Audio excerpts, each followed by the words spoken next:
Mudah-mudahan bagi yang membaca dan mendengarkan insyaallah semua dapat rahmat dari Allah Subhanahu wa taala. Baik jemaah sekalian, kita langsung kepada terjemah dan tafsirnya surat Al-A'raf, surat yang ke-7 dari ayat 54 sampai dengan ayat 58. A'udzu billahi minasyaitonir rajim. Bismillahirrahmanirrahim. Inna rabbakumullah. Sesungguhnya Tuhan kamu ialah Allah. Inna rabbakumullah. Sesungguhnya Tuhan kamu adalah Allah. Siapa Allah itu? Alladzi khalaqas samawati wal ard. Dialah yang telah menciptakan langit dan bumi. Khalaqas samawati wal ard fi sittati ayyam. Ya. Nah, dalam 6 masa. Jadi Allah menciptakan langit dan bumi dalam 6 masa. Nanti kita akan tafsir, ini baru terjemahnya. Summastawa 'alal arsy. Ya. Kemudian bersemayam di atas arsy. Nah. Yughshil lailan nahara yatlubuhu hasisa. Yughshil lailan nahara yatlubuhu hasisa. Dia menutup malam kepada siang yang mengikuti dengan cepat. Yatlubuhu hasisa. Yang mengikuti dengan cepat. Wasyamsa wal qamar wan nujuma musakhkharatin bi amrih. Dan ditetapkannya pula matahari, bulan dan bintang-bintang masing-masing tunduk kepada perintahnya. Ala lahul khalqu wal amr tabarakallahu rabbul alamin. Ingatlah, ala ini litanbih ya. Ala ingatlah untuk mengingat. Lahul khalqu wal amr. Ingatlah ya, menciptakan dan memerintahkan hanyalah hak Allah, Maha suci Allah, Tuhan semesta alam. Baik, itu terjemahnya. Kita lihat tafsirnya. Pada permulaan ayat ini Allah menegaskan bahwa dialah yang menciptakan langit dan bumi dalam 6 hari atau 6 masa. Dialah pemilik, penguasa dan pengaturnya. Dialah Tuhan yang berhak disembah dan kepadanya lah manusia harus meminta pertolongan. Jadi iyyaka na'budu wa iyyaka nasta'in. Jadi kita hanya menyembah kepada Allah dan hanya minta pertolongan kepada Allah. Nah, ini secara akidah. Kemudian secara muamalah kita bisa saja minta tolong sama kita. Kan kita sering minta tolong ini. Pak Salmat tolong dong anterin saya ke sono kan. Tapi bukan dalam menyembah di ta'abud. Tidak, mereka muamalah, hubungan sosial aja. Walaupun yang disebutkan dalam ayat ini hanya langit dan bumi saja, tetapi yang dimaksud ialah semua yang ada di alam ini. Nah, jadi walaupun yang disebut hanya langit dan bumi, namun maksudnya adalah seluruh alam ini. Ya, yang namanya alam itu apa? Dalam ilmu tauhid, alam itu adalah kullu ma siwallah. Selain Allah namanya alam. Hasil ciptaan Allah. Namanya makhluk. Kalau Allah sang khalik, ya. Ada khalik, ada makhluk. Kalau khalik sang pencipta, makhluk hasil ciptaan Allah. Nah. Dan yang dimaksud dengan bumi ialah semua alam di bawah. Dan termasuk pula alam yang ada di antara langit dan bumi sebagaimana tersebut dalam firman yang lain dalam surat Al-Furqan surat ke-25 ayat 59. Allah menyatakan alladzi khalaqas samawati wal arda wa ma bainahuma fi sittati ayyamin tsumma stawa 'alal arsy. Yang menciptakan langit dan bumi dan apa yang ada di antara keduanya dalam 6 masa. Kemudian dia bersemayam di atas arsy. Nah, sekarang apa yang dimaksud dengan 6 hari di sini? Adapun yang dimaksud dengan 6 hari ialah 6 masa yang telah ditentukan oleh Allah. Bukan 6 hari yang kita kenal. Ini itu hari misalnya hari Senin, Selasa, Rabu, Kamis, Jumat, Sabtu, Minggu. Bukan 6 hari itu bukan. Ini 6 masa menurut hitungan Allah Subhanahu wa taala. Sedang hari dalam ayat ini adalah sebelum itu. Berikut ini penjelasan arti 6 hari dalam ayat ini menurut para ilmuwan ini. Menurut Marconi, ya bukan Marconi ini ada. Marconi menjelaskan ke-6 masa tersebut sebagai berikut. Masa pertama yakni masa sejak dentuman besar, Big Bang. Big Bang ada dentuman besar. Dari singularity sampai terpisahnya gaya gravitasi dari gaya tunggal. Ruang-ruang waktu mulai memisah, namun ketenuan ruang waktu yang lahir masih berwujud samar-samar, di mana energi matahari di ruang waktu tidak jelas bedanya. Nah, ini kan pengetahuannya. Ya. Jadi masa kedua, masa terbentuknya inflasi jagat raya. Masa ketiga, masa terbentuknya inti-inti atom di jagat raya ini. Masa keempat, elektron-elektron mulai terbentuk, namun masih dalam keadaan bebas, belum terikat oleh inti atom untuk membentuk atom yang stabil. Masa kelima, terbentuknya atom-atom yang stabil. Nah, terus, adapun mengenai lamanya sehari menurut agama hanya Allah yang mengetahui. Sebab dalam Al-Quran sendiri ada yang diterangkan bahwa sehari di sisi Allah sama dengan 1000 tahun. Ya, sehari di sisi Allah dengan 1000 tahun. Yang firman Allah dalam surat Al-Hajj surat 22 ayat 47. Wa inna yawman 'inda rabbika ka'alfi sanatim mimma ta'uddun. Dan sesungguhnya sehari di sisi Tuhanmu adalah seperti 1000 tahun menurut perhitunganmu. Jadi, sehari menurut Allah sama dengan 1000 tahun menurut perhitungan kita. Masya Allah. Ka'alfi sanati mimma ta'uddun.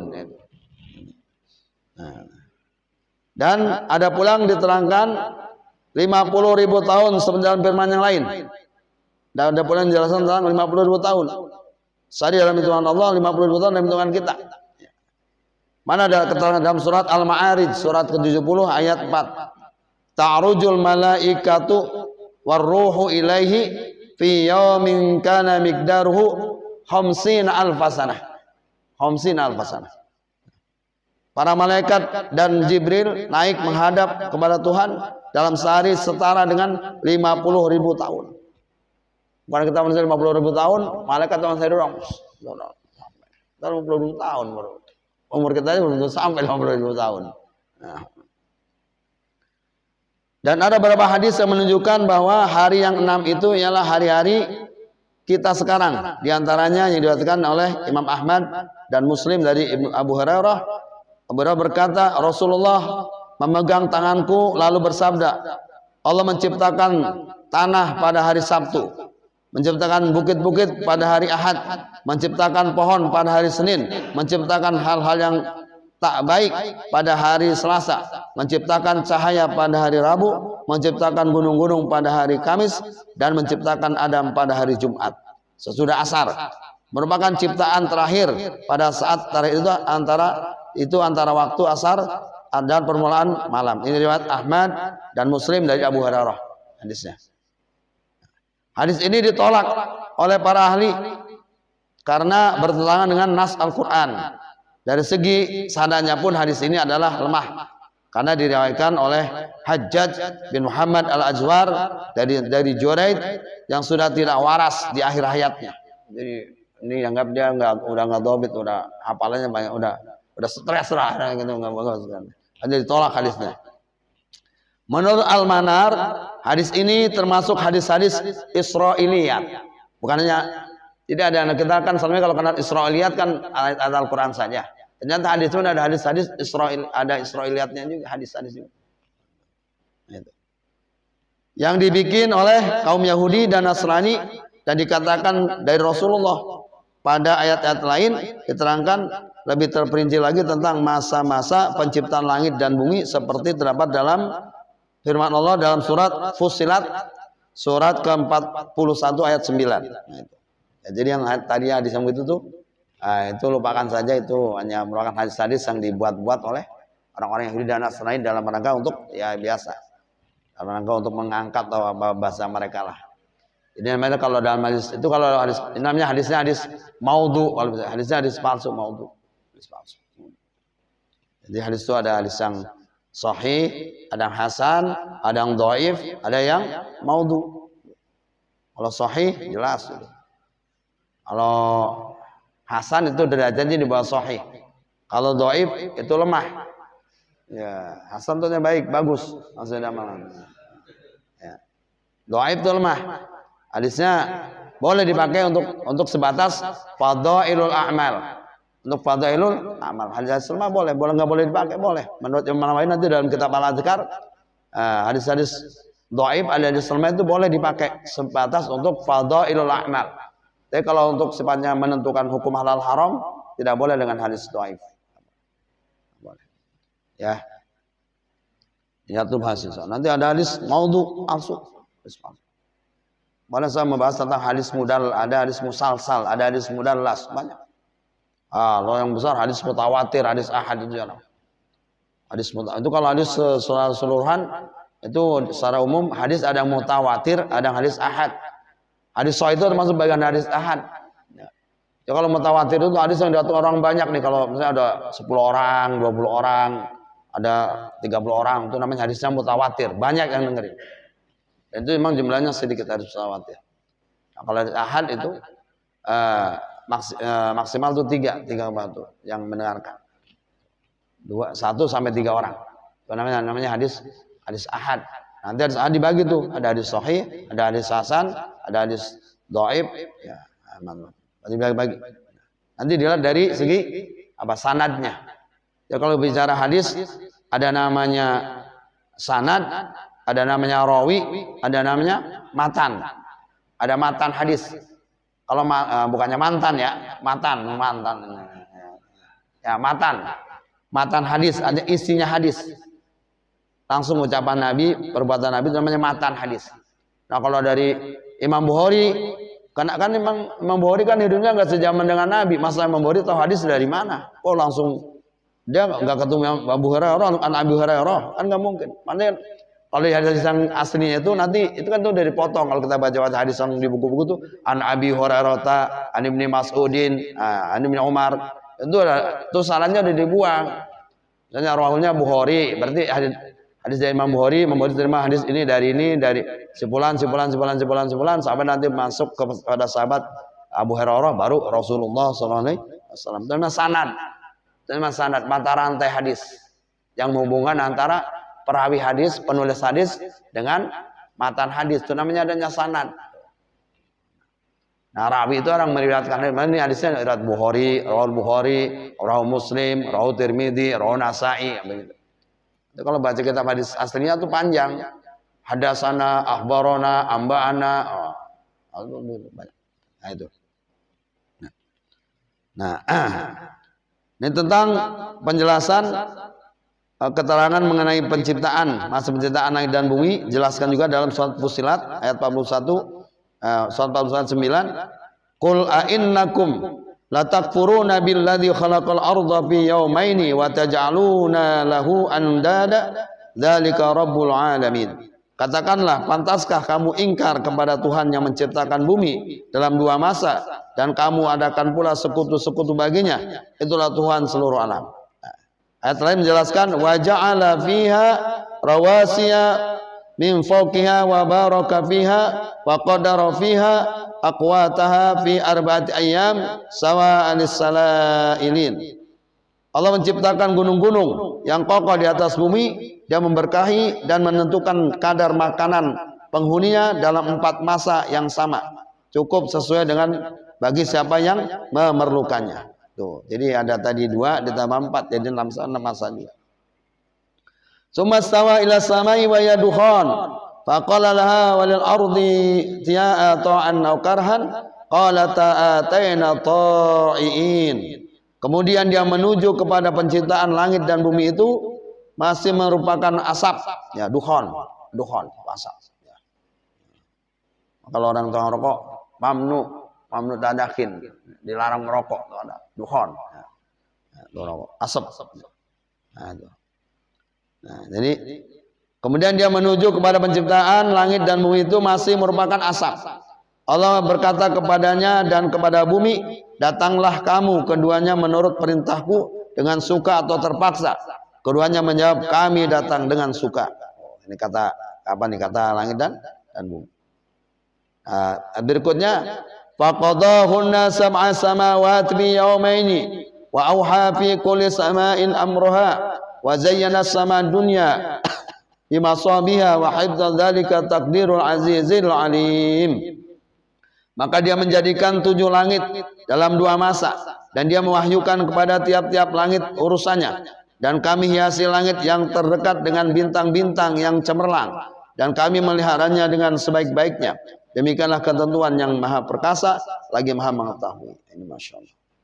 Allah telah menjelaskan. Ini namanya kalau bicara gini, ini ayat-ayat kauniyah. Ayat-ayat kauniyah, ayat-ayat yang berupa alam, fenomena alam. Jadi ayat itu ada 2, ada ayat Qur'aniyah, ada ayat-ayat kauniyah. Nah ini, kalau ayat Qur'aniyah ini kita baca ini. Kalau kauniyah ini alam semua nih. Makanya kita disuruh tafakur alam, disuruh tadabur alam. Tafakkaru fil khalqillah wa la tafakkaru fi dzatillah fa innakum la taqdiruna qadrah. Tafakkaru fil khalqillah, pikirkanlah, renungkanlah tentang ciptaan-ciptaan Allah. Wala tafakkaru fi dzatillah, jangan berpikir tentang zat Allah. Allah nanti begini begitu. Enggak. Fa innakum la taqdiruna qadrah.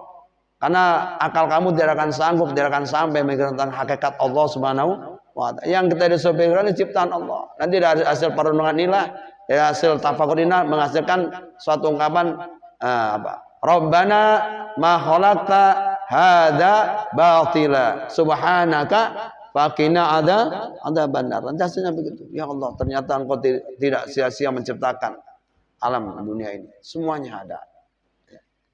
Semuanya nggak ada yang sia-sia. Karena kita nggak tahu aja, jadi kita sia-siakan itu. Ya. Padahal kayak tanam-tanaman, tumbuh-tumbuhan, rumput-rumputan. Kan kita nggak tahu tuh manfaatnya teki kayak apa, manfaatnya alang-alang kayak apa. Kan kalau orang nggak tahu mah itu ya biasa aja. Tiba orang ilmuwan kayak semacam dulu ada Profesor Dr. Hembing Wijaya Kusuma kan, yang ahli akupuntur itu. Ada tuh begitu. Oh, manfaat ciplukan begini, oh manfaat daun ini begini, disedikin semua tuh. Masya Allah. Belum lagi binatang-binatang, semuanya ada manfaatnya. Rayap, semut, kecil-kecil tuh ada manfaatnya. Itu untuk menjaga apa? Keseimbangan alam. Nah, dari ayat-ayat tersebut dapat disimpulkan sebagai berikut. 1, penciptaan bumi yang berasal dari gumpalan-gumpalan yang kelihatan seperti asap adalah 2 masa, dan penciptaan tanah, bukit-bukit, gunung-gunung, serta bermacam-macam tumbuh-tumbuhan dan binatang-binatang dalam 2 masa pula. Dengan demikian sempurnalah penciptaan bumi dan segala isinya dalam 4 masa.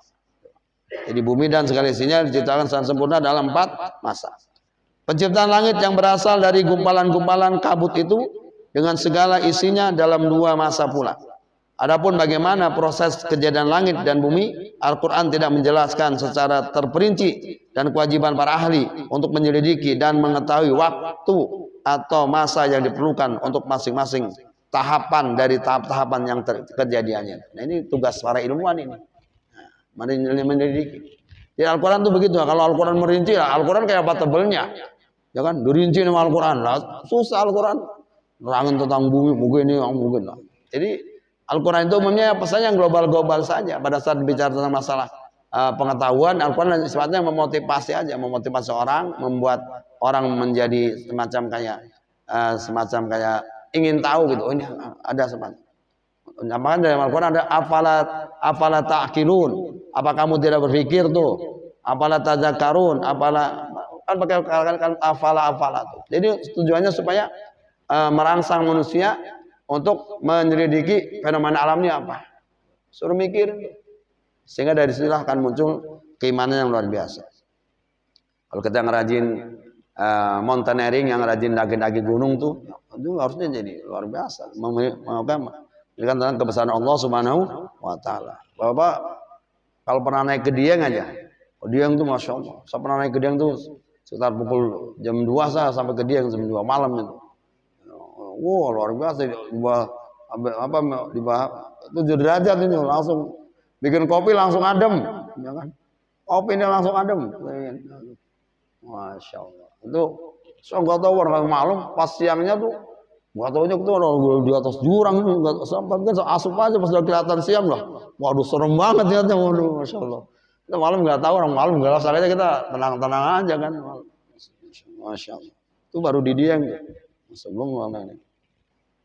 Nah, tentang bagaimana Allah bersemayam di atas aras dan bagaimana dia mengatur semesta alam ini tidaklah dapat disamakan atau digambarkan seperti bersemayamnya seorang raja di atas singgasananya, ya, karena Allah tidak boleh disamakan dengan makhluknya. Nah, ini yang kemarin. Laisa kamitslihi syai'un wa huwas samiul alim. Jadi jangan nanti kita akan melahirkan kalau kita menyamakan orang makhluk apalagi itu berjisim, bersazat, berfisik, nanti jadi aliran kelompok mujassimah. Dalam aliran Islam namanya kelompok mujassimah. Jadi Allah itu berjisim, Allah itu ada jasadnya, Allah itu punya tangan, Allah itu punya mata, Allah itu punya apa macam. Punya. Jadi kalau ada ayat-ayat yang benar begitu dalam Al-Quran itu harus ditakwil, nggak bisa diartikan secara literally begitu.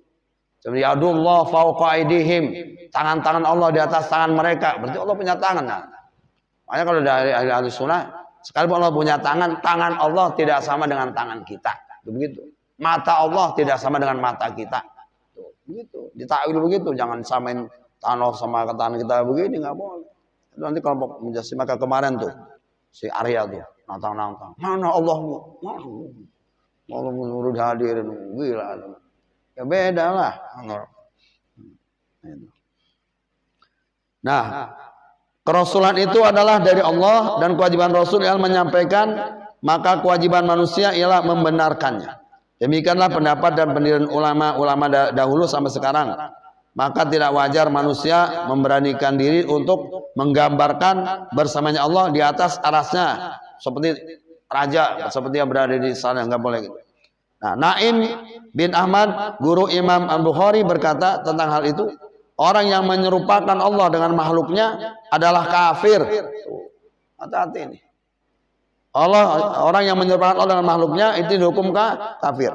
Orang yang mengingkari sifat-sifat Allah sebagaimana diterangkannya dalam kitabnya adalah kafir dan tiadalah dalam sifat Allah yang diterangkan atau diterangkan Rasulnya sesuai penyerupaan. Maka barang siapa yang menetapkan hal-hal yang diterima dari hadis yang sahih sesuai dengan keagungan Allah dan menandakan sifat-sifat kekurangannya, maka sungguhnya dia telah menempuh jalan yang benar. Saja Allah menerangkan bahwa dialah yang menutupi siang dan malam sehingga hilanglah cahaya matahari di permukaan bumi, dan hal ini berlaku sangat cepat. Maksudnya malam itu selalu mengejar cahaya matahari, telah tertutup terjadilah malam, dan di tempat yang lain belum terkejar oleh malam. Matahari pun tetap meneranginya dan di sana tetaplah siang. Demikianlah seterusnya pergantian siang malam atau pergantian malam dan siang. Khalaqas samawati wal ard bil haqq yuqawwirul laila 'alan nahar wa yuqawwirun nahara 'alal lail wa sakhara samsa wal qamar kullu yajri bi ajalin musamma Allahul azizul ghaffar. Dialah yang menciptakan langit dan bumi dengan tujuan yang benar. Dia masukkan malam atas siang dan dimasukkan siang atas malam, dan menduklah matahari dan bulan masing-masing berjalan menurut waktu yang ditentukan. Ingatlah dialah yang maha mulia dan maha pengampun. Nah, ini Masya Allah. Ini satu ayat saja cukup Pak ya, udah siang ini. Panjang ini tafsirnya. Dan hal ini terjadi karena bumi yang berbentuk bulat selalu berputar pada sumbunya di bawah matahari. Ini akan teori, ada dua teori pun, ada yang dibilang bumi itu bulat, ada yang bilang itu bumi kayak telur. Nah, ini perbedaan ilmuwan. Ya, sesuai dengan seiring dengan pengetahuan nanti juga berkembang terus tuh. Dulu kan kita belajar benda-benda langit, benda-benda bumi begini. Dulu kita kenal namanya Pluto. Tahu Pluto sekarang ada kagak tuh? Ini kan jelas kan. Itu mah manusia kan pengetahuan terus berkembang. Dengan demikian pada permukaan bumi yang kena cahaya matahari terjadilah siang, dan pada muka bumi yang tidak terkena cahaya matahari terjadilah malam. Karena kemudian Allah menerangkan pula bahwa matahari, bulan dan bintang semuanya tunduk di bawah perintah dan peraturan-peraturan yang telah ditetapkan Allah. Di dalam surat Yasin ada kan? Wasyamsu tajri li mustaqarri laha dzalika taqdirul azizil alim. Jadi semua itu beredar menurut realnya, menurut porosnya, menurut gitu. Jadi di antara salah satu teori kiamat itu manakala benda-benda langit, benda-benda bumi ini tidak beredar menurut garis edarnya. Jadi udah keluar dari relnya. Itu yang tadi namanya tabrakan-tabrakan antara benda-benda langit. Itulah namanya dalam teori itu kiamat. Kiamat kubro ya. Kiamat kubro gitu. Karena di bumi atau benda-benda ini sudah tidak taat lagi, sudah tidak, ibaratnya sudah keluar dari sunatullah, mereka keluar, dan itulah terjadi yang namanya kiamat. Itu jamaah sekalian, itu aja satu ayat ini, ayat yang ke-54. Pada tahun depan insyaallah nanti mudah-mudahan kita sambung dengan berikutnya. Allahumma arhamna bil Qur'an waj'alhu lana imama wa nura wa huda wa rahmah. Allahumma dzakirna minhu ma nasina wa alimna minhu ma jahilna warzuqna tilawatahu ana al-laili wa atrafan nahar waj'alhu lana hujjatan ya rabbal alamin walhamdulillahi rabbil alamin. Subhanakallahumma wa bihamdika asyhadu an la ilaha illa anta astaghfiruka wa atubu ilaik. Terima kasih, mohon maaf. Assalamualaikum warahmatullahi wabarakatuh.